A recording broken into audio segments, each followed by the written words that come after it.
The number 5. There are many reasons that this number is significant. It can stand for human perfection.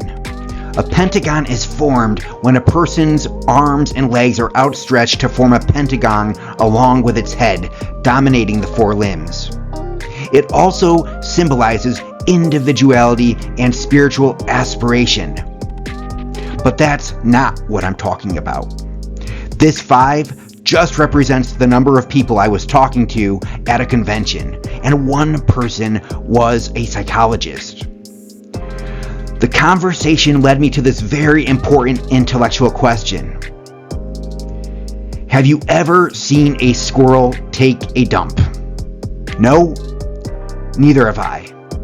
And there's a good reason for it. Those soft little morsels of fur either hide or poop on the run. Why? Because if they sit in public for too long and they take their time, they'll get eaten. A dog, a cat, any number of predators can swoop in and make that little guy a lunch. Now, you're much more apt to see a lion take a dump in the open. Why? Because the frickin' lion. Who's going to mess with a damn lion? It'll just look up at you, roar, and go about its business. Now, this female psychologist was relating to us a story of a recent trip to a very, very liberal, progressive city. She asked a person in the restaurant about the restroom. She wanted to relieve herself.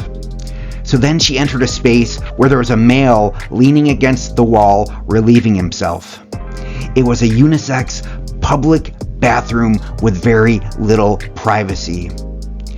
Now, this doctor is convinced that this is the way to go. It's so progressive, so advanced. I'm not sure if I agree, but I didn't want to say anything because she'd have called me a bigot and I'd have slipped and been like, no, it's worse. I'm a squirrel.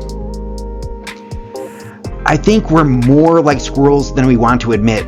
We need to relieve ourselves in a place that maximizes safety because we can't trust everyone from the public. There are some real creeps out there.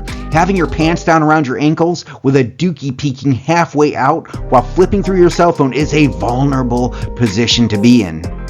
If the wrong person comes in, you could be in real trouble. Now, for people who actually feel that they can go to the restroom anywhere and do so without harm, even in public, I'd say that those people must have a lot of power and a huge opinion of that power. In fact, other people would have to sense and perceive that power in a manner that signals for them that they better not mess around with you.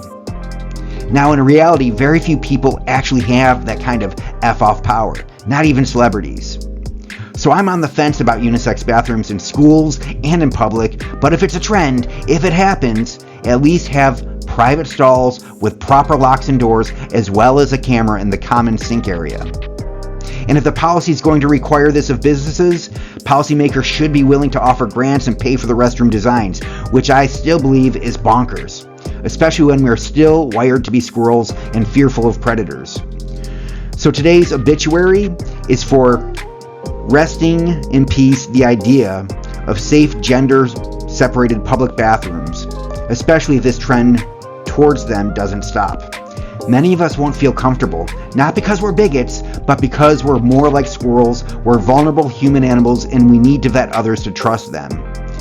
Just make sure the door's locked on the commode. Rest in peace, common sense. Here's your funeral flower.